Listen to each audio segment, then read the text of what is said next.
heart of London during one desperate summer night. A struggling young woman turns to ride-hailing for survival. But when a masked passenger gets in her car, her routine shift spirals into something far darker. No GPS, no help, just silence, a blade, and a chilling choice that will stay with her forever. This isn't just a story. It's a warning, a ride no one should ever have to take. It was late September last year, and business had slowed. I've been driving cabs around Jersey Heights for 5 years, mostly late-night runs, airport drops, bar pickups downtown.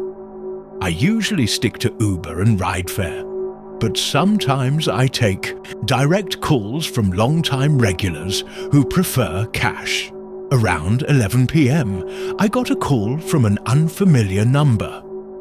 The man said he was a friend of Leo, one of my cash clients, and needed a ride from a building on Harrison Avenue. He specifically asked that I drive around the back alley entrance to help him load something heavy. He claimed the front was under renovation. I normally wouldn't agree to that, but he mentioned Leo, sounded calm, and I needed the fare. I pulled up, texted him, and he quickly replied, "Come to the alley, just need help with a bag." The alley was narrow and poorly lit. Only one flickering bulb over a rusted steel door. The man appeared from the shadows, average build, dark hoodie, ball cap low over his eyes. "Hey," he said quietly, "mind giving me a quick hand? Just need help carrying something from the basement. It's kinda heavy." Something about the request felt off. Helping with groceries or boxes, sure. But a basement pickup, that was different. Still, I followed him, reluctantly. He opened the door. The air inside was cold, damp, smelling of mildew. A steep stairwell led down. He flipped on a single bulb. I hesitated but descended after him. The basement was grim. Unfinished concrete, rusted pipes, scattered junk. Under a dim lamp sat a large black duffel bag. It looked full. He grabbed one side, gestured for me to take the other. I stepped closer and froze. A dark stain had spread from one corner of the bag. Deep red. My stomach twisted. "What's in the bag?" I asked, trying to sound neutral. He looked at me flatly. "Can't say." Panic prickled at my skin. The bag was big, enough to hold something horrifying. My instinct screamed to run. "Sorry, man. This is too weird," I said, stepping back. "I'll double the fare," he offered quickly. "Just help me carry it." That made it worse. I turned and bolted up the stairs, got in my car, and locked the doors as he stood motionless in the doorway, watching. I drove off fast, pulled into a brightly lit gas station a few blocks away. Shaking, I dialed 911 and reported everything. Police arrived at the scene minutes later. I went back to give my statement. They found the body of a woman in that bag, his wife. He'd killed her during a fight and was planning to dump her using my cab. The detective said I'd narrowly avoided becoming part of something much darker. I haven't accepted a no-name call since. Earlier this spring, I was living a routine life. 5 days a week, I left my desk job at a claims firm near Broad Avenue around 8:30, caught the express subway from Midtown to Queens, and walked the last few blocks home through a quiet neighborhood near 30th Drive. Same rhythm every night. One Thursday, I made a small detour, just needed dish soap and bread. The 24-hour corner market was open, and while grabbing a basket, I heard someone call my name. It was Layla, an old friend from high school I hadn't seen in years. We caught up quickly and decided to get milkshakes at the diner across the street. By the time I checked my phone, it was nearly midnight. I said goodbye and decided to walk home. I liked walking, even in the cold. The streets were silent, storefronts shuttered, streetlights casting orange glows over the sidewalks. I was halfway down 30th Drive when I noticed it. Footsteps behind me, soft, pausing when I did.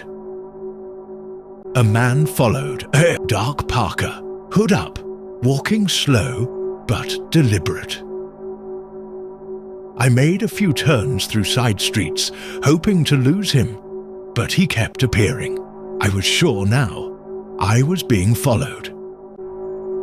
Just ahead, a yellow cab sat idling outside an apartment complex. I hurried over and asked the driver if he was taking fares. He nodded, and I jumped in. Relief hit me until the driver turned the wrong way. I pointed it out. He said it was a shortcut. His voice was flat, too flat. We drove into an unlit area near the train overpass. Then the front door opened. The hooded man got in. He smiled at me like we were friends. The driver raised his hand calmly and said, "Don't make noise." The man drew a small gun. "Phone, wallet, now." I handed over everything. They talked about dropping me by the water once they were done. My mind raced with images of the East River, isolated walkways, missing persons reports. Then, flashing red and blue lights, a silent cruiser behind us. For a second, no one moved. Then the driver hit the gas. I grabbed the handle, praying it wasn't locked.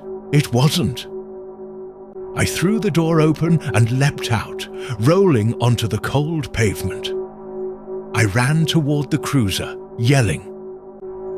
Officers pulled me in. One chased the cab. I gave a full statement, shaking as I did. I don't know what might have happened if that cop hadn't seen us. Maybe they just wanted money. But the river, it felt like they had something worse planned. They helped me into the cruiser's front seat, shut the door, and called for medics. My palms were scraped, coat sleeve torn, but nothing felt broken. Under the harsh fluorescent lights at the precinct, I gave my statement. They logged my belongings as stolen, offered to call a family member, and eventually drove me home. It was 3 a.m. 2 days passed. I called out sick from the call center and kept the TV off. Every small noise outside made me tense. Sunday evening, someone buzzed the intercom. Detective Reyes, the one who took my statement, stood in the hall holding a sealed evidence bag. Inside, my wallet, my phone, and my necklace.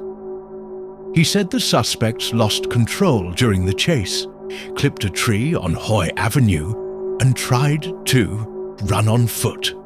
The passenger fractured his ankle. Both were in custody now, facing armed robbery and kidnapping charges. I thanked him, signed the receipt form. As he turned to leave, he paused.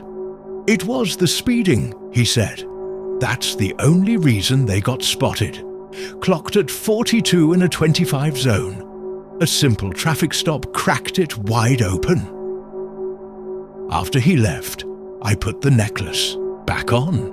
It felt heavier than before, like every link carried the weight of that night. I still walk home from work, but I change my route now. I don't wave off offers for a ride anymore. The city hasn't changed, but its edges feel sharper.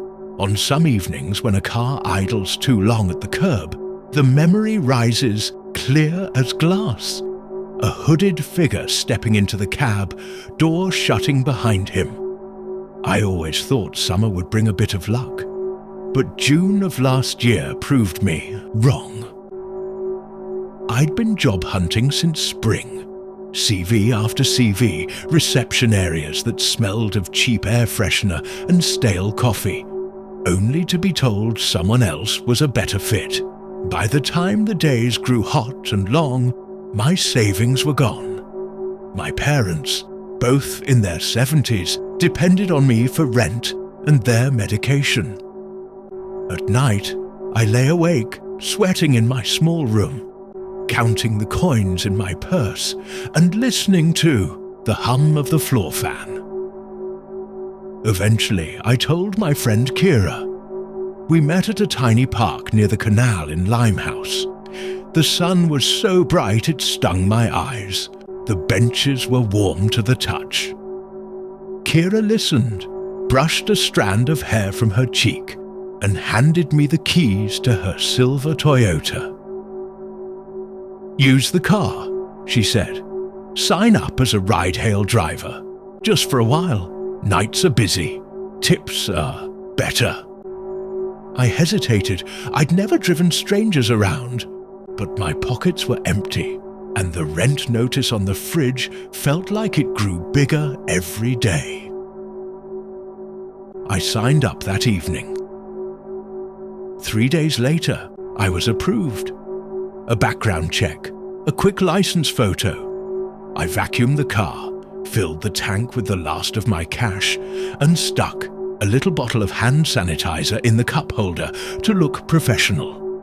My first shift was on a Friday, just after sundown. The sky was still pink. Heat rose off the pavement in soft waves that blurred the headlights. I wore a cotton blouse and tied my hair up to keep it off my neck. The air conditioning fought the heat, but never quite won. The first rides were easy.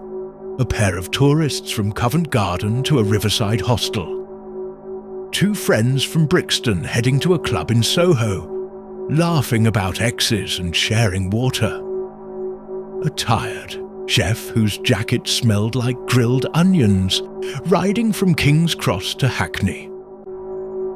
Each beep on the app was a relief. Fortal here, Ninals there. Small pieces of security.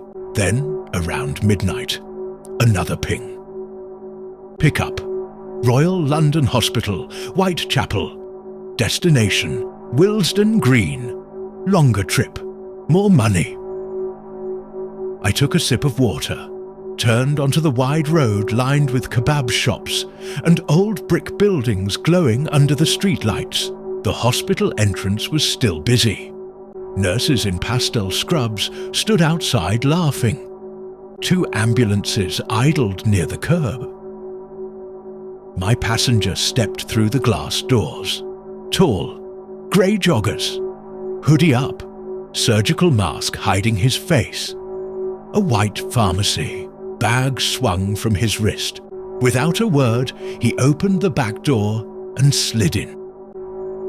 I greeted him, asked if he was comfortable. He nodded, eyes fixed on the window.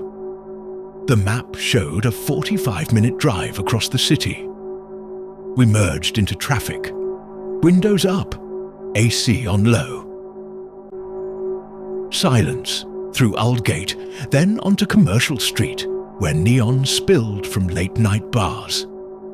At a red light, he leaned forward. His voice was dry, almost tired. "Can you turn left up ahead? Don't fancy the main road. Too many cameras." The request nudged something uneasy in me. Every driver knew the main road was faster, but riders could choose their path. I nodded, took the left. The street was quiet, warehouses lining the road, dark windows like shut eyes. 3 blocks later, he spoke again. Cancel the ride. Flat tone. No anger. Just instruction. Sorry. I tried to keep my voice steady. End the trip, he said.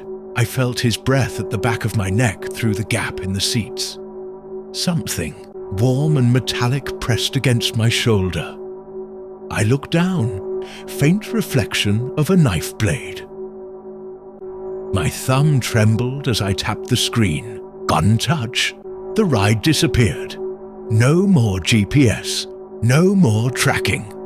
Now pass me the phone. I handed it back without turning. He slid it into his pocket. Open the glove box. I did. He found the backup phone and the emergency $10 note. Took both. Pull over there. A narrow alley smelled like warm rubbish and spilled beer. Broken glass glittered under the headlights. We stopped. The engine idled. The fan blew stale air. Open your banking app. My fingers shook. Wrong code, then the right one. Balance, 2.63. No overdraft, no pending deposits, just empty. He stared, said nothing. Somewhere in the alley, something clattered. Maybe a bottle rolling on concrete. He let out a breath. Might have been a laugh. Driving all night for £2, he said. I've been looking after my parents, I whispered. My throat felt like sand. He leaned back, the knife lowered to his knee. We sat in silence. Then he reached into his hoodie and pulled out a folded green note. US currency. A $100 bill. He tossed it onto the passenger seat. Take it, he said. Fill the tank. Feed your folks. Wait 5 minutes after I'm gone before you move. I didn't touch it. Not right away. My eyes flicked from the note to the knife. He caught the look, slid the blade up his sleeve, opened the door. Warm night air rushed in, carrying the smell of frying onions from somewhere nearby. He stepped out, closed the door gently, walked toward the end of the alley. I locked the doors, hands trembling on the wheel. I counted my breaths. 1, 2, 3, all the way to 300. Then I drove. I stopped at an all-night petrol station on the way to Limehouse. Under flickering fluorescent lights, I slid the $100 bill to the cashier. He shrugged, handed me change in pounds. I filled the tank until the nozzle clicked. When I got back to Kira's flat, the sky over the canal was soft grey-blue. First birds chirping, summer air already warm. I left the change on her coffee table, curled up on the sofa, shoes still on, and listened to my pulse slow. I never told my parents, just made tea the next morning, smiled, paid the rent in cash. That afternoon, the rest went to their prescriptions and groceries. I still drive, still take fares, but only on main roads now, and I refuse pickups that feel wrong. Sometimes, as the sun rises over the rooftops, I think about that green note, heavy in memory. Strange, impossible to forget.